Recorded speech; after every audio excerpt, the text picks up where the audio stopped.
La Feria del Libro 2020 en su versión virtual, del 23 de octubre al 4 de noviembre, con autores como Mariana Enríquez, Gil Lipovetsky, Ana María Choa, Alaide Ventura, Olga Bornert, Remedios Zafra, Ángeles Mastreta, Arnoldo Kraus, Ana Clavel, Daniela Tarazona, Francisco Hinojosa, Roger Bartra, Janet Clariont, David Pastor Vico, Rodrigo Bastidas, Alejandra Olivas y muchos más.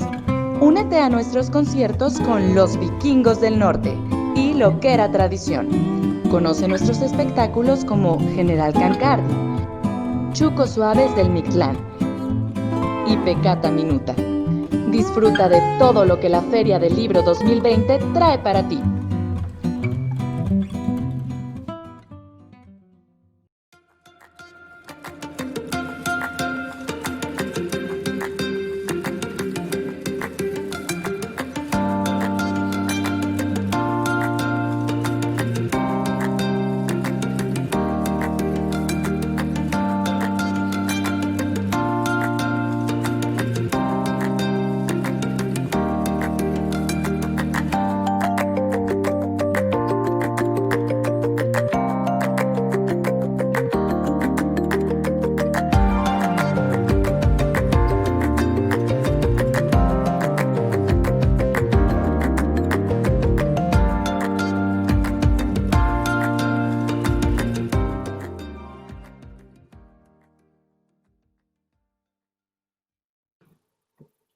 Muy buenas tardes. A nombre de la Secretaría de Cultura Federal, la Secretaría de Cultura del Estado de Chihuahua y la Feria del Libro de Chihuahua 2020, les damos la más cordial bienvenida a esta presentación del libro titulado Troja de Cuentos y Relatos, del escritor chihuahuense Arturo Ramos Jáquez. En esta ocasión vamos a tener los comentarios vía remota de Lucía Mendoza, quien va a hacer una breve introducción al libro de Arturo, y luego nosotros regresaremos con los comentarios de Arturo para hacer un cierre. Bienvenido, Arturo, y vamos a escuchar a Lucía. Muchas gracias, Arturo, por darme la oportunidad de presentar otro libro. Hace algunos años ya presenté un libro de Arturo Ramos Jáquez en la ciudad de Anáhuac, y hoy de nuevo estoy con esa encomienda siempre gratificante. Comienzo mis comentarios y bueno, se dice que el México campirano murió con la muerte de Juan Rulfo, o que Juan Rulfo nos presentaba un México que nunca existió. Pero siendo yo de Ciudad Cuauhtémoc, esta aseveración pues me parece como una mentira, porque todavía nosotros vivimos con cierta vida campirana. Entonces, no sé, esto me parece que no se aplica a la provincia de México.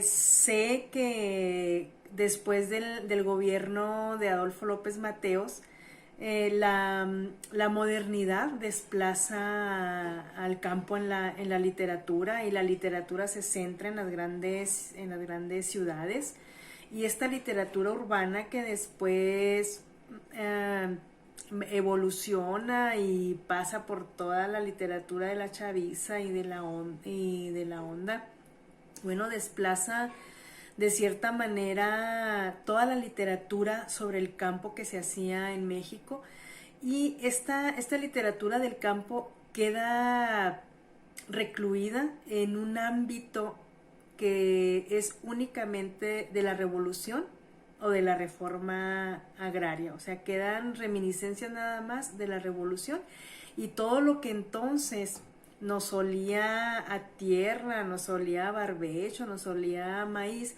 pues es considerado ya anacrónico y cosa de viejitos.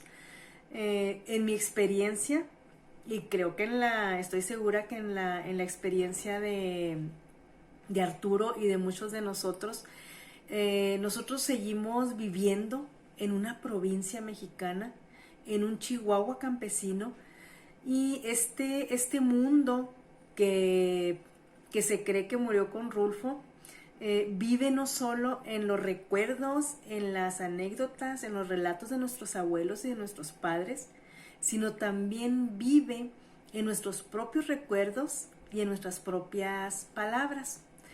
Y la obra de Arturo Ramos Jáquez a mí me parece un oasis en medio de toda esta literatura que se está dando, moderna, experimental, no sé, facebookera, transhumanista, cibernética. Me parece un oasis muy acertado, y no es un oasis nada más literario, es un oasis de casas de adobe, de cercos de piedra, de sembradíos, de mulas, de frijoles, de tortillas, de una tradición que todavía se mantiene, tradiciones y costumbres que se mantienen hoy en día. Arturo Ramos Jáquez nos retribuye este mundo, y los que ya nos habíamos olvidado de que éramos del campo, pues lo recordamos, y aquellos que ya nos habíamos asumido como personas de ciudad, pues nos damos cuenta que realmente la tierra no se olvida. Y si eres de Anáhuac, si eres de Cuauhtémoc, pues tampoco el polvo se olvida, ¿verdad? En una de las páginas de Arturo dice: traemos el polvo en los ojos, en las orejas y en las narices. Entonces, esta obra de Arturo es una sacudida de la memoria. Es como un jalón de orejas que nos obliga a mirar hacia los llanos y hacia los cerros. Volteamos hacia aquellas comunidades, aquellos lugares que hacía tanto tiempo que no veíamos y que no pronunciábamos. Entonces, encontrarme de nuevo leyendo la Sierra Azul, leyendo Samaloapan, leyendo el Chinacate, leyendo la palabra Miñaca, pues para mí fue un reencuentro geográfico con mi tierra. Y esta retribución geográfica que nos hace Arturo, pues no es solo de nombres y de lugares, o sea, va desde las descripciones de paisajes extensos hasta los ambientes íntimos de las casas. Y todas estas descripciones están llenas de una conciencia táctil, de una conciencia olfativa, de una conciencia del gusto. Y les voy a leer algunas citas donde se muestra estas descripciones, pues, de los sentidos, esas descripciones que no son nada más visuales. El chipi de media tarde empezó a subir de tono el color café de los adobes. Otra: este polvo que hace rato se empezó a levantar y nos trajo los ojos enchilados y la jeta partida. Cuartito de adobe embarrado de zoquete, todo penetrado a un tufo de petróleo. Un olor fuerte a hierba de la víbora, a atalayotes y maíz grullo lo despertó. Entonces, fíjense, nos despierta también los sentidos Arturo mediante sus descripciones de lugares, y sus descripciones olfativas, sus descripciones visuales. Y también es un agudo observador de las personas. No es exhaustiva la descripción que hace de las personas ni de los lugares, son pequeñas frases contundentes que nos dicen mucho de esa persona, pero en poquitas palabras. Por ejemplo, se mantenía muy girito en su barcino cuatralbo, con sus chaparreras y su guaripa de 3 pedradas, y aparte un paño colorado enredado en el pescuezo. Era mono el viejo, pues. O cuando nos describe en una frase cortísima a una ancianita y nos dice: una triste viejita en aguas negras. O un viejito fifirichi que no llega ni a medio kilo.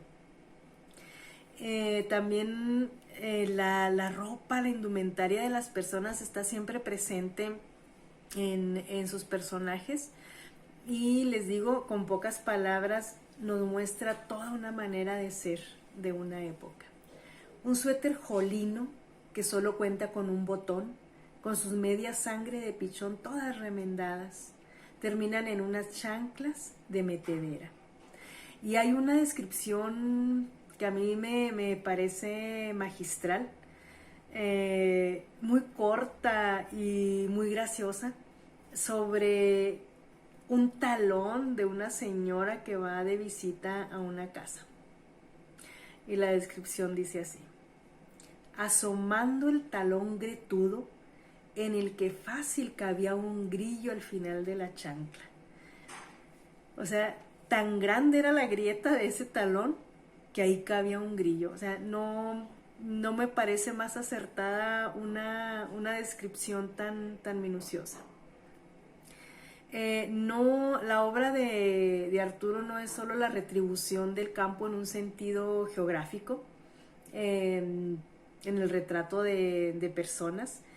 Es también una retribución que yo agradezco y disfruto muchísimo, y es una retribución lingüística.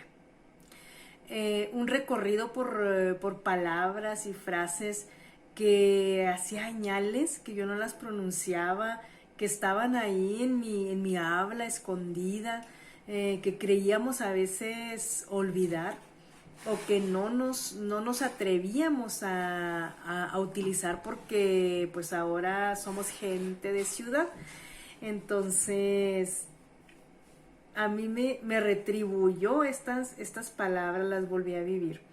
Es un rescate de arcaísmos, unos vocablos sabrosos que volvemos a paladear y que son tan ricos, tan sugestivos, tan llenos de connotaciones, pues que dan ganas de reciclarlos y de volver a utilizarlos. Este libro, por ejemplo, me devolvió la palabra Makhimov, que yo pensé que nunca la iba a volver a encontrar, y menos escrita en un texto. El Makhimov en mi infancia pues era un abrigo de cuadros para hombre, un abrigo largo con borreguita adentro, y en este libro me volví a encontrar con ese Makhimov del papá, del abuelo.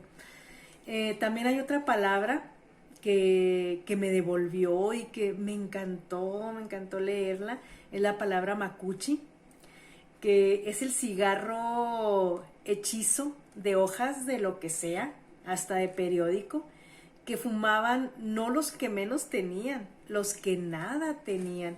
Y yo recuerdo de viejitas ahí en Cuauhtémoc, fumando en hojas de periódico. Y bueno, pues para mí esto es toda una delicia recordar, aparte de las experiencias, recordar las palabras que nombran esas experiencias. Por ejemplo, la palabra candelilla, que al decirla se me hielan los cachetes de nuevo. La palabra gesgere, que es una palabra temblorosa que se va desbaratando cuando nosotros la decimos. Por ejemplo, un caballo gesgere, un viejito gesgere, un cerco gesgere. Ya en la propia palabra trae esa temblorina que nos acerca a un concepto. También la frase salió chisqueada. Es una frase onomatopéyica 100%, que hasta se oye el chasquido del que va huyendo. Me encantó volverme a encontrar con la palabra garruñar, la palabra garruñaron, que al mismo tiempo pues viene de la palabra garra y de la palabra uña, de los que roban. Entonces no hay mejor verbo para decir que alguien robó como decir que alguien se garruñó algo. Y pues qué decir, ¿verdad?, de las palabras tanichi, de la palabra fifirichi, de recordarme de esa pomada que nos ponían las abuelas del cerato, hecha con cera y con petróleo para cualquier tipo de dolencias.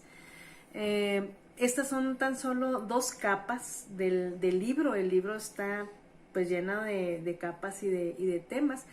La otra capa, el otro tema que trata Arturo y que nunca falta en su narrativa, pues es la crítica social y la crítica política.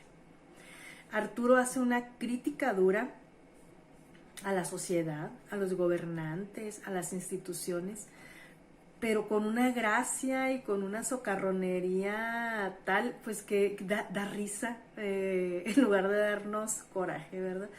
Y sus juicios son muy certeros, pero también están acicalados de la guasa y de esa gracia que tiene todavía la gente de mi tierra, de Cuauhtémoc, de Anáhuac.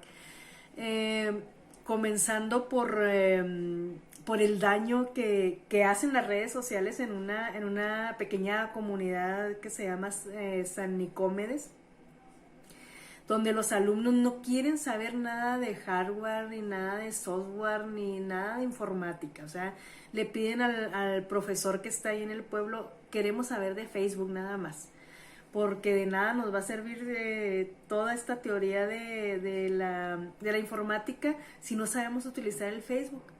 O que el Messenger en ese pueblo le sirve para asustar a los habitantes, para pedir cuota o para asustarlos y amenazarlos con levantones. Entonces, ¿de qué nos sirven las redes sociales hoy en día? O las selfies, esas selfies atrevidas que se toman las señoras y los señores que haciendo una pipicita y que causaron estragos en las familias del pueblo. O comentarios en Facebook. Es un comentario que si yo lo viera ahorita escrito en Facebook, pues me causaría mucha risa. En un comentario sube una señora la foto de una niña y le comentan, en lugar de darle un like, le comentan lepe con la cagada. Entonces, ese tipo de cosas es enfrentar el viejo mundo con las nuevas tecnologías. Y en este cuento se sintetiza con un hecho muy claro y muy contundente, donde se chocan estos dos mundos. Va una viejita texteando por WhatsApp y choca con un burro. Entonces, el WhatsApp, la viejita, el burro, pues son tres elementos que tenemos aquí en nuestra realidad de antaño y la realidad de las nuevas tecnologías.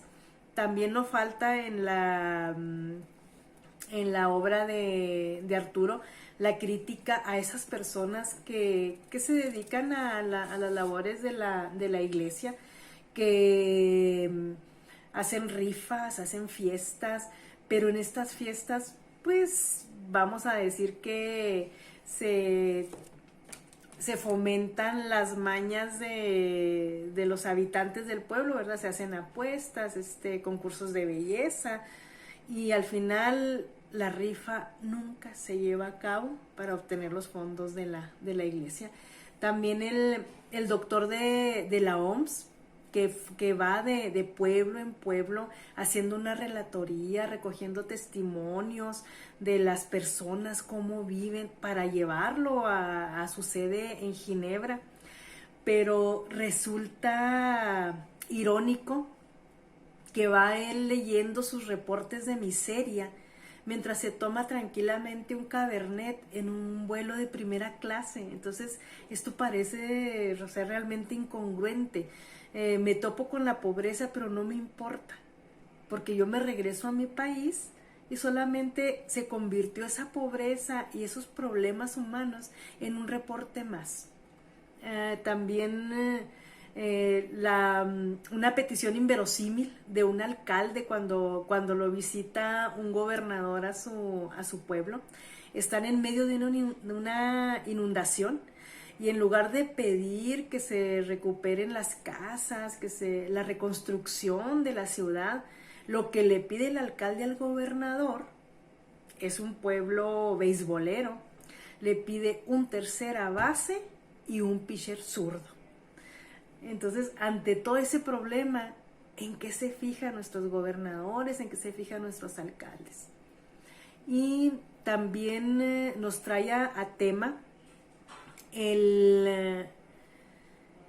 esa traición de las personas que se formaron en la revolución, sean maestros, sean héroes de la revolución, y que luego cuando obtienen un puesto se le voltean al pueblo y olvidan toda esa educación revolucionaria y todos esos ideales que tenían. Y la cúspide de toda esta enumeración de aprietos y desavenencias y fraudes, fracasos, traiciones y olvidos, pues está en un cuento que se llama El islote del pelícano. Es un cuento pues que trata ni más ni menos de un tema que estuvo de moda hace unas semanas, sobre la presa de las vírgenes y sobre el uso del agua de esa presa. En ese cuento el autor maneja un lenguaje muy tierno porque le está contando a un niño pequeño un cuento sobre un pelícano que vive precisamente en el cauce de ese río, pero entrelaza esa crítica y nos platica sobre los orígenes de la presa de las vírgenes y a quién beneficia realmente esta agua. Y bueno, quiero hablar de mi cuento favorito. Mi cuento favorito se llama La 4x4. Es un cuento circular, es un cuento perfecto, con toda la ironía con la que es capaz de golpearnos la realidad. A mí me parece un cuento muy bien logrado, y no solo por el giro antitético que tiene en su estructura, o por el final cáustico, este final sorpresivo y este final doloroso que tiene para su protagonista, sino también por la manera en que utiliza Arturo el lenguaje en este cuento, con frases que son un balazo y que manifiestan al mismo tiempo una circunstancia física y una circunstancia moral, en un golpe concreto. Y les voy a leer un pequeño fragmento del inicio de este cuento para que vean ustedes que en pocas palabras nos transmite toda una circunstancia física y moral de los personajes. Cuando ya la vista se le aquerenció, se sentó sobre el catre mojoso, y cuando se calmó la rechinadera, empezó a barrer con la vista todos los rincones de aquel cuartito, que además de dormitorio para la familia, servía de sala y cocina. El mismo catre del año de la cachetada, donde se acostaba todas las noches, lo compartía con Rubén y Lupillo. Ni él se explicaba cómo una cobija garrienta alcanzaba para tapar a los tres. ¡Qué jodidez!, pensó para sus adentros. Y bueno, nada más me queda darle un título a esta presentación. Y como a mí me maravillaron tanto los arcaísmos, bueno, pues a esta presentación la llamé Dianche Viejo Zarampahuilo, que ahora se lo adjudico a Arturo, y no como una ofensa, sino por toda esa gracia, por toda esa jocosidad que tiene en sus relatos, y por no quererse salir a pesar de la modernidad, de lo que vende, de no salirse de ese rumbo que siempre ha llevado su narrativa. Muchas gracias, Arturo. Muchas gracias a la Feria del Libro por traerme esta oportunidad de una grata lectura de tu obra y darme la oportunidad por hacer estos comentarios. Muchas gracias. Agradecemos los valiosos comentarios de Lucía Mendoza y a continuación le cedemos la palabra al escritor Arturo Ramos Jaques, autor del libro Troja de Cuentos y Relatos. Bienvenido, Arturo, y adelante, lo dejamos con la sesión. Bien, muchas gracias. Buenas tardes a todos y a todas. Mi agradecimiento total al Gobierno del Estado, y en especial a la Secretaría de Cultura, a través de su titular, María Concepción Manda, pues por alguna manera permitir la realización de esta Feria del Libro, a pesar, en medio de la pandemia, de las más graves que se recuerden en México. Y a pesar de ello, abrir este espacio incluyente para todos a quienes nos ha dado por la escritura. Tanto ya escritores connotados, de los que orgullosamente cuenta Chihuahua, como a los que pues estamos en el legado, también participando en el partido, por ahí en La Habana. Gracias en especial también al compañero y paisano Raúl Manríquez, también muy participativo y promotor de la cultura aquí en el estado de Chihuahua. Muchas gracias por ese apoyo. También, de alguna manera, a Jorge Escobar, quien ha estado a cargo de esta emisión. Y también muy agradecido con la compañera y paisana Lucía Mendoza Cano, que ya de grandes días en la cuestión de la literatura, con un premio Chihuahua 2003 de literatura. Muchísimas gracias por haberme hecho el honor de presentarme esta sencilla obra. Yo soy Arturo Ramos Jaque, yo soy originario del municipio de Cuauhtémoc, pero avecindado aquí en la ciudad de Delicias, donde prácticamente ando con el ganado.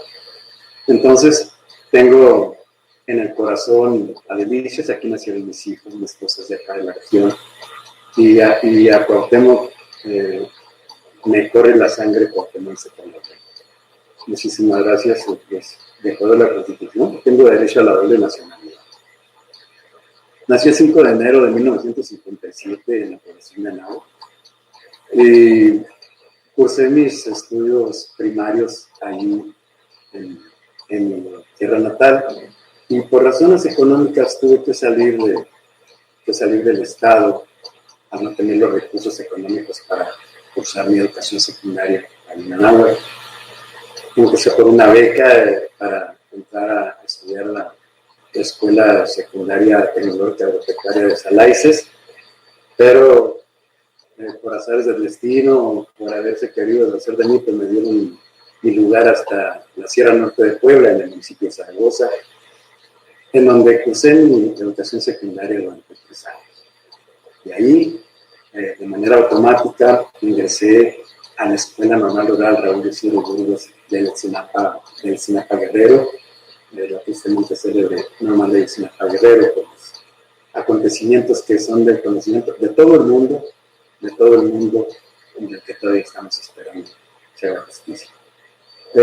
Una vez que ingresé a la Escuela Normal Rural de Ayotzinapa, también por situaciones del destino, yo llegué en 1974, cuando estaba el cabanismo en su cúspide, cuando estaba en boga el Partido de los Pobres, fundado por Alfonso Cabañas, egresado de la Normal de Ayotzinapa, estudié en 1963. Me tocó a mí, desgraciadamente, en diciembre del 74, 4 meses después de que llegué a la escuela, pues su asesinato. No participábamos como estudiantes directamente en la organización que traía el Museo Cabañas, el Guerrero. Después volanteábamos, estábamos jóvenes, el impulso, el cariño y el amor que le teníamos de haber sido egresado de gran tortura, pero lo conocemos ahí en Sinapa. Participábamos en los volanteos en vez de su partido, apoyando de alguna manera. Claro que eso nos costó varias nalgadas que nos dio el gobierno del estado de Roque y estaba muy anotado porque había sido secuestrado.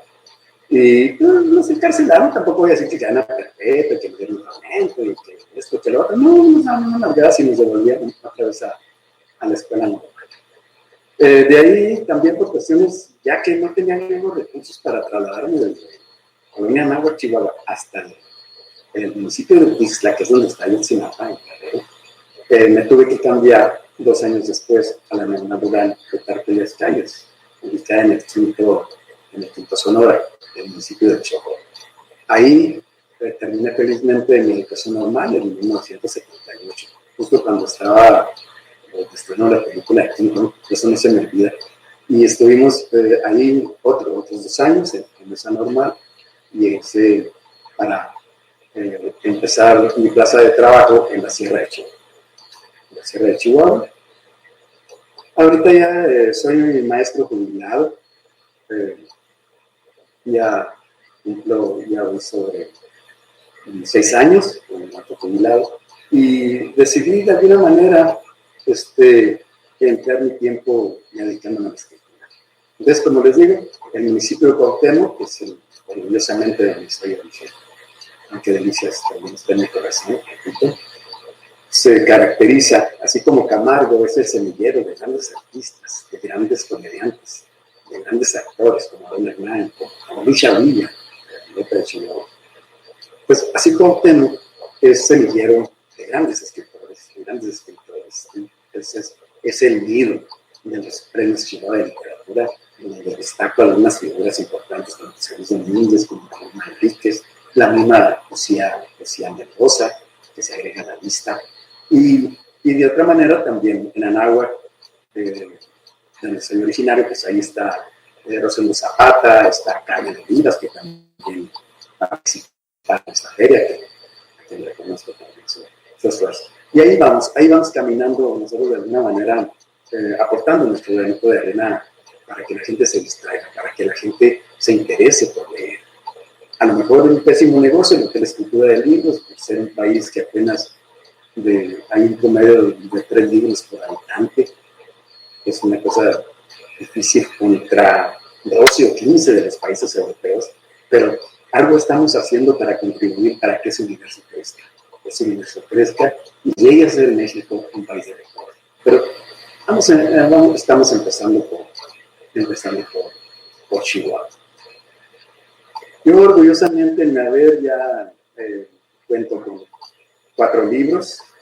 El primero en 2001, que fue La Tierra Larga, nombrada así porque así le nombraba mi padre a su lado, La Tierra Larga, que era una tierra de surcos hasta de 500 metros, contra otra que puede ser la Tierra Corta, pero se llamaba La Tierra Larga.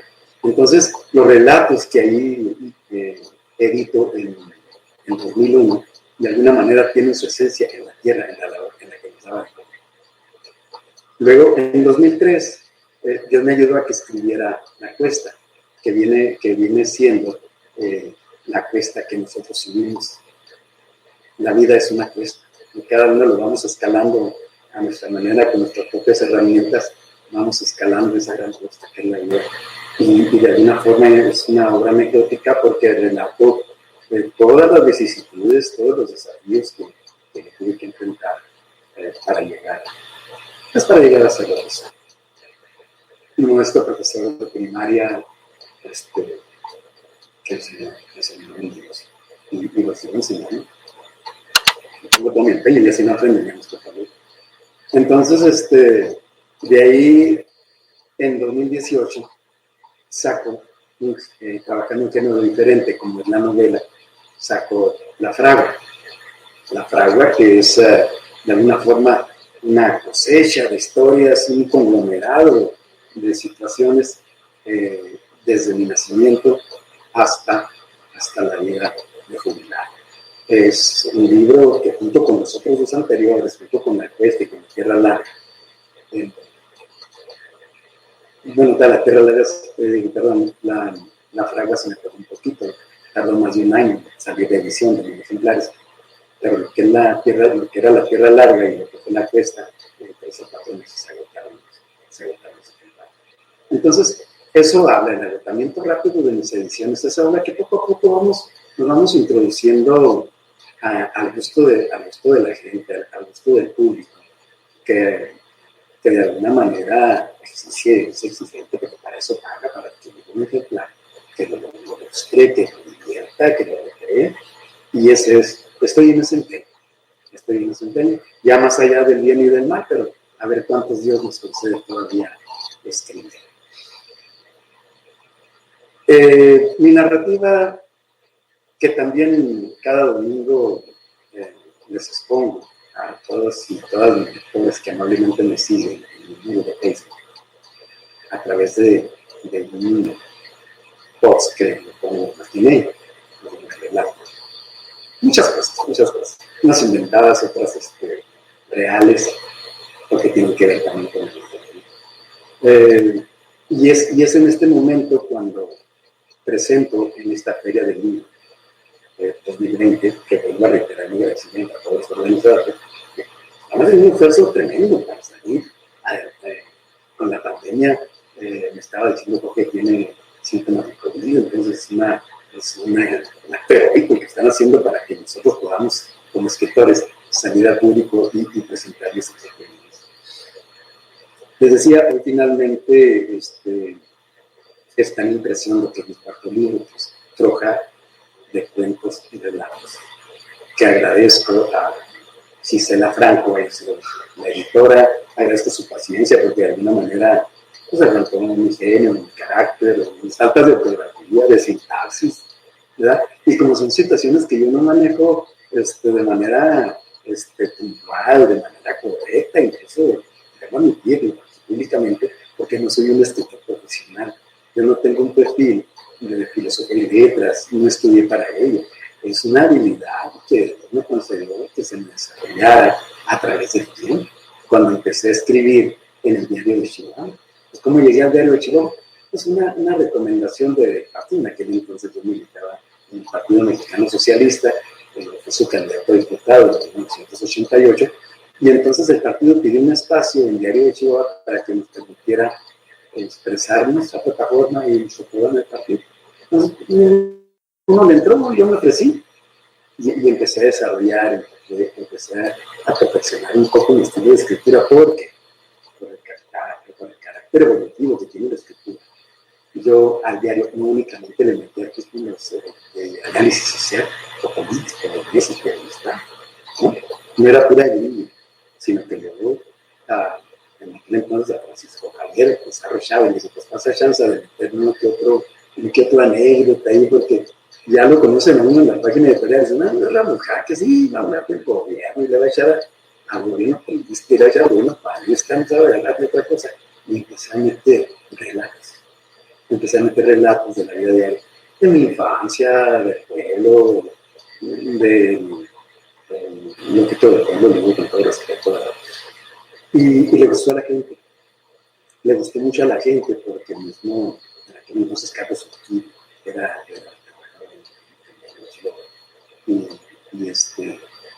y de alguna forma llevaba más o menos el control de las cosas. Pero me comentaron, no Carlos Urquí, claro, a través del diario, que se tenía cierto práctico, por decirlo de alguna manera.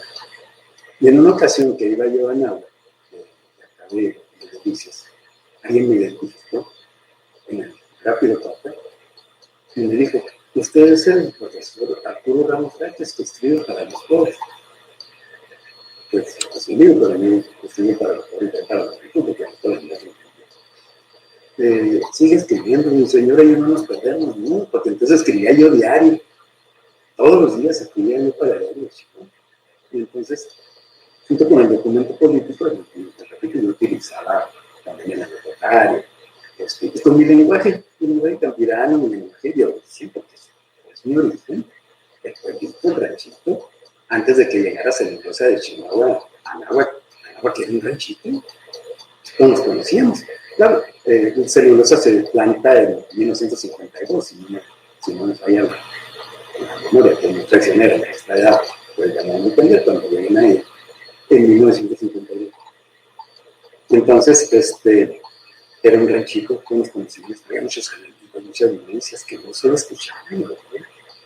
Y no sé por qué, y Dios me hizo el miedo de guardarnos aquí. Y ahora ya de adulto, muy adulto, me permite vaciarlas en mis historias. Y hay gente que piensa, bueno, pues humano está platicando su vida. No, es que la vida de cada uno retrata la vida de los demás. Todos necesitamos de la tierra, todos necesitamos de la labor, comentamos de la lluvia, todos, pobres y ricos, campesinos, obreros, profesionistas, todos necesitamos precisamente de todo. Entonces, esas jornadas de sol a sol, trabajando con los lemonios, por ejemplo, que eran 5 pesos, de los que pagaban mejor, pagaban 5 pesos diarios. Entonces, eso de alguna manera te va marcando y te va diciendo, sabes, ya no está así, hay que poder siempre junto, hay que trabajar y echarle muchas ganas. Entonces yo escogí, aunque esas friegas que me llevaba yo de labor, dije, bueno, pues esta mano de armonía y un lápiz que estoy la pala y el asadón. Entonces me interesé por estudiar. Me decían los padres, pero yo quiero estudiar. Pues sí, pero no hay dinero. ¿Cómo le hacemos? Pues cale. Yo le dije, ¿qué? Yo concursé por una beca para estudiar en España. Y Dios me ayudó, y mucha gente también, a que esa beca se hiciera realidad. Mientras primero en el Sierra Norte de Puebla, eran más de 30 horas de distancia de camino y ganaba pues, a la vista Puebla. Y ahí se marcó que tuve la paso automática en yo ya estaba haciendo la carrera. Y de esas cosas, de esas vivencias, se alimentan mis obras. Que parecieran localistas, parecieran personalistas, pero no, porque trato de alguna manera de hacer un enlace, el lector, a través de mis lecturas, se identifique y se escuchen muchas cosas, no nada más la literatura, no nada más literatura, tiene algo de el escritor es un ideólogo, es un político. A lo que no declarar, pero si leemos cada rincón, si leemos la trama y una novela, si leemos los poemas, como Nicolás Guillén, por ejemplo, cubano, lean a Nicolás Guillén, y ahí está ese lean a Guillermo Arriaga, el Salvar el Fuego, que es Reina Salvador, ¿qué retrata? Retrata la realidad que estamos viviendo. La realidad tan violenta que estamos viviendo. Entonces, de eso, de alguna manera retrata un nuevo libro que pongo a disposición de toda la gente, por de cuentos y relatos, que en la próxima semana ya va a estar a disposición de toda la gente. Bueno, ¿y de qué trata Troca de Cuentos y Relatos? Pues volvemos a lo mismo, son una serie de cuentos, entremezclados también con relatos, y que de alguna forma cada uno de los cuentos retrata una situación vivencial, retrata algo cotidiano, algo trivial, si ustedes quieren usar, pero de alguna manera, cuando uno se mete, adquiere un gran significado. Inicia, por ejemplo, si leemos Mi Patito Amarillo. ¿Qué es Mi Patito Amarillo? Es ese patito que utilizan los bebés para la señora para mantener calmada la bebé mientras le van. En una ocasión yo contemplo eso cuando fui por el friego a las casitas, así se llama, un barrio en Anáhuac, que estaba de repente. Anáhuac se partía en dos por el friego, por el chepe. ¿De qué lado estábamos nosotros los ricos y de este lado estábamos todos? Así eran, no sé, así estábamos. Yo veo ese chavalito jugando con su patito amarillo que me dijo, ¿cuándo tendré mi patito amarillo con eso? Y se me concedió. Bueno, ese patito más porque la casa pierde, ¿no? Y se ven venido. Las novelas de Zenobia. ¿Cómo? Desde aquel señor que se venía de los ranchos a caballo, nada más por las cartas, se venía hasta la novela. Claro, ahí le pongo otro nombre a los poetas. Pero con la literatura, con las herramientas que la literatura me permite. Y cómo desde aquel hombre que el pueblo nos nombró como el que llevara las cartas, allá los ranchos, hasta hoy, del Chaco. ¿Cómo fue esa evolución? ¿Cómo fue esa evolución? Amor que mata. Amor que mata es habla de una mata hacia la mujer, y no es machista que desafortunadamente todavía conoce mucho. Evangelio viviente. Que tiene que ver con de la iglesia en nuestras vidas, como reforma y transforma, o pretende hacerlo. Y de aquí seguimos. La resignación de un pueblo, los pobres, sin imaginación, sin miseria, pero contrasta con los elementos de un pueblo en que los que realizarse. ¿A poco sí? ¿A poco sí es un momento de la misma manera que también como mi fotografía? De cómo está México en estos momentos en materia de seguridad. La desprotección de la gente de este estilo. Y se hizo la luz. ¿Cuál ha sido, qué cambios provocó la aparición de México en el museo? Claro, hay chacoteo y de alguna manera que me lo conoce, la herencia de Jorge Ibargüengoitia con sus acados y su burla en sus obras, de alguna manera fue uno de los escritores favoritos. Ya, que lo sabe.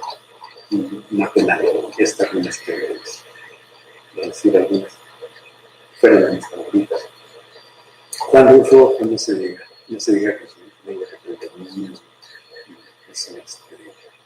las viñetas que relata el México costero, pues aquí yo he hecho mano con todos. He hecho mano con todos porque un idioma formado como escritor, leyendo, escribiendo. Tuve que leer novelas para conocer su estructura. Tuve que leer relatos para conocer cómo se va construyendo. Tuve que leer a Rosario Castellanos. Leí a José León Sánchez, leí a Jesús Solos. Estoy leyendo, como dice ahorita, a Guillermo Arriaga, y veo la evolución tan tremenda que ha tenido la novela. Eso parece que nada. Aquellos escritores, como Fernando Benítez, en El agua envenenada, por ejemplo, a Carvalho, con Sábanas Blancas, a Pablo Cáceres, ¿sí? Entonces, escritores extranjeros, claro que sí, a la hora de la bailarina de Ashby, donde ella vive que en Paso, Texas, ella nos relata las violencias tan terribles que vivió en la cárcel de se le México. Después de ahí a su Hans Carlo, también con el nombre de ustedes en el libro. Leo Paco Ignacio Braille, Pancho Villa. El día que se pegó la cordura del espíritu, leí también la de Porfirio Díaz. ¿Por qué leo Porfirio Díaz? Es que el escritor está obligado a, si quiere ser autoridad, si quiere de alguna manera marcar tendencia, está obligado a escribir de todas las expresiones políticas que existan. No se puede encasillar, aún en su propia idea. Puede profesar, puede participar, sin mencionar sus escritos en su novela, pero tiene que admitir que hay otras expresiones, hay otras formas de pensar, y debe registrarlas, y debe analizarlas, y debe discutirlas, y debe analizarlas, escribirlas. ¿Para qué? Para que tengan la educación. Yo no mismo leo a Porfirio Díaz, que leo a Luis Pasos, que leo a incluso libros de Manuel López Obrador. Y de alguna manera establecer contrastes, establecer análisis y que nos den esa una idea clara de lo que ha sido la evolución de nuestro país. Sueños húmedos no es lo que ustedes piensan. Veamos, primero lo primero, el dilema, el islote del pelícano, boda pendiente, el bello revocante. Aquí introduzco historias verdaderas con autorizaciones y familias muy tristes, porque soy un escritor que trata de ser sensible a todo el género de expresiones de sentimiento, con respeto, consideraciones, y les agradezco que se dieron el narrador de esas experiencias. A Mona Cushing, por hablar de aquellos tiempos. una 4x4. Entonces, son 26 historias, 26 cuentos y relatos que vienen con hoja de cuentos y relatos. Con ese mismo lenguaje que ya la gente tiene conoce a través de Facebook, viene pues en este libro. Ninguna historia que viene en este libro está contada. Este es un libro inédito. Este es un libro inédito que de alguna forma es una propuesta de lectura que traigo a todo el público de Chihuahua, de todo México, porque estos libros se van a Baja California, Yucatán, unos fueron a Cuba, otros a Venezuela, y me considero que han tenido mucha aceptación. Y que el lenguaje tan tirano, ecidatario, humilde, sencillo, de la cara de la gente del mundo, es comprensible en todo México. Y eso de alguna manera nos universaliza, aunque sea nomás de estas Chiapas, a su sentido. Y me despido con el lema que ya todos me conocen. Mientras no me dejen de leer, yo no puedo escribir. Muchas gracias. Muchas gracias, Arturo, por compartir este libro, que por lo que escuché está por publicarse, ¿no? Bueno, por distribuirse próximamente. ¿Sí me escuchó? Sí, lo escucho. Bueno, pues para estar pendientes. Les agradezco mucho a Arturo Ramos y a Lucía Mendoza por haber participado en esta presentación del libro. Agradecemos también a las personas que estuvieron siguiendo esta transmisión y los invitamos a que sigan la programación de la Feria del Libro 2020 a través de nuestras plataformas digitales. La Feria del Libro Chihuahua nos invita a que habitemos un mundo distinto. Muchísimas gracias, buenas tardes y hasta la próxima.